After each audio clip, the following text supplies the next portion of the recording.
तो ये था posting on the in the wrong account. अब हम बात करेंगे पोस्टिंग अ रॉन्ग अमाउंट, कि आपने गलत अमाउंट पोस्ट कर दिया। पहले मैंने बात करी थी कि रॉन्ग अकाउंट में पोस्ट कर दिया, है ना। अब हम बात करेंगे रॉन्ग अमाउंट पोस्ट कर दिया। सही अकाउंट में गया, सही साइड में गया, मगर गलत अमाउंट चला गया। सही साइड में गया, ठीक है, सही अकाउंट में गया, मगर रॉन्ग अमाउंट चला गया। अब रॉन्ग अमाउंट जो गया है, हो सकता है कम अमाउंट गया हो, या हो सकता है ज़्यादा चला गया हो। सही है, ठीक है। मैं पहले आपको एग्जांपल देता हूँ बच्चों, फिर हम इसका सॉल्यूशन देखेंगे कैसे करा जाता है। तो एग्जांपल को जैसे लेते हैं, goods sold to Ram for ₹5,000, posted to his account as ₹500। हमने राम को गुड्स बेचे थे 5,000 के, उसके अकाउंट में पोस्ट करा केवल 500। तो राम को हमने अंडर पोस्ट किया या ओवर पोस्ट कर दिया? नहीं, बेचा था गुड्स 5,000 का और उसके अकाउंट में सिर्फ 500 पोस्ट किया हमने, अंडर पोस्टिंग हो गया। तो राम अंडर पोस्टेड है, तो राम को और डेबिट करो राम डेबिट टू सस्पेंस 4500 से। तो कहने का मतलब ये है कि अगर आपने किसी अकाउंट में अंडर पोस्ट कर दिया है, कम पोस्ट किया है, तो उसको डिफरेंस से ही उसको कर दोबारा डेबिट या क्रेडिट कर दो, डिपेंडिंग ऑन कि उसे ओरिजिनली क्या होना था, क्रेडिट होना था या डेबिट होना था। राम में 50 को 4500 पहले कम पोस्ट हुआ था, तो 4500 डेबिट हो गया राम में, टू सस्पेंस। सस्पेंस कितने क्योंकि ये वन साइड एरर होता है, जब एक ही डेबिट हो एक ही क्रेडिट हो तो दोनों में सेम अमाउंट आते हैं। सस्पेंस में भी सेम अमाउंट आएगा 4500। ठीक है, एक और एग्जांपल ले लेते हैं। रेंट रिसीव ₹6,000, ठीक है, rent receive ₹6,000, posted to rent account है 600। कितना अमाउंट था उसमें? रेंट रिसीव था 6,000, लेकिन रेंट अकाउंट में पोस्ट किया केवल 600। अंडर पोस्ट है तो अंडर पोस्ट है। हाँ, cash to suspense.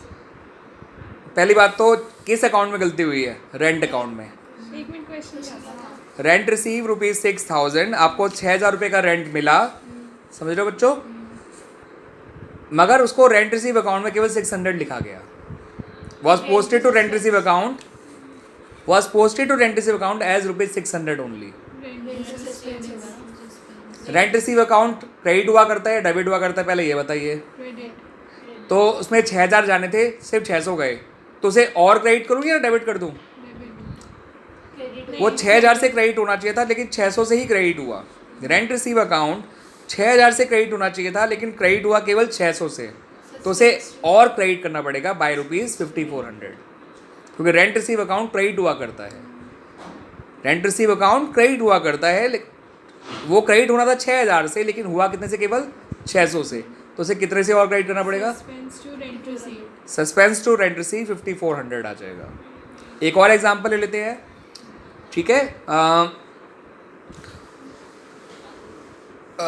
Cash receive from Mohan ₹500, posted to his account as ₹50। Cash receive from Mohan ₹500, posted to his account as ₹50 only. 450। इसकी एंट्री बनेगी suspense account debit to Mohan ₹450। क्यों? क्योंकि हमने अगर मोहन से पैसे लिए हैं तो मोहन गिवर है, और गिवर क्या होता है? क्रेडिट। लेकिन हमने उसको केवल 50 रुपये से क्रेडिट किया, जबकि क्रेडिट करना कितने से था? 450 से।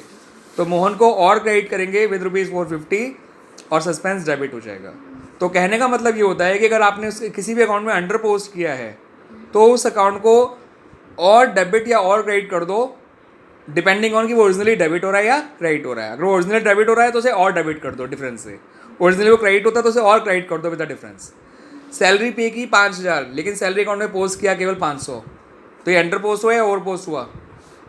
क्या था? सैलरी पे की 5,000, मगर सैलरी अकाउंट में पोस्ट किया केवल 500 रुपये, अंडर। तो सैलरी को और 4,500 से डेबिट कर दो, टू सस्पेंस। गुड्स परचेज करे 6,000 के, परचेज अकाउंट में पोस्ट किया केवल 600, purchase to suspense. Purchase to suspense 5,400। ठीक है। रेंट रिसीव किया आपने 4,500, ठीक है, लेकिन रेंट अकाउंट में, रेंट रिसीव अकाउंट में आपने केवल 4,000 ही लिखा। सस्पेंस टू रेंट रिसीव्ड 500 है ना। समझ आ गया? अंडरकास्ट ओवरकास्ट आसान होता है ना। तो इसे अंडरकास्ट ओवरकास्ट की तरह ही मानेंगे, लेकिन ये अंडर पोस्ट था फिलहाल। अभी मैंने आपको इसके लिए अंडर पोस्ट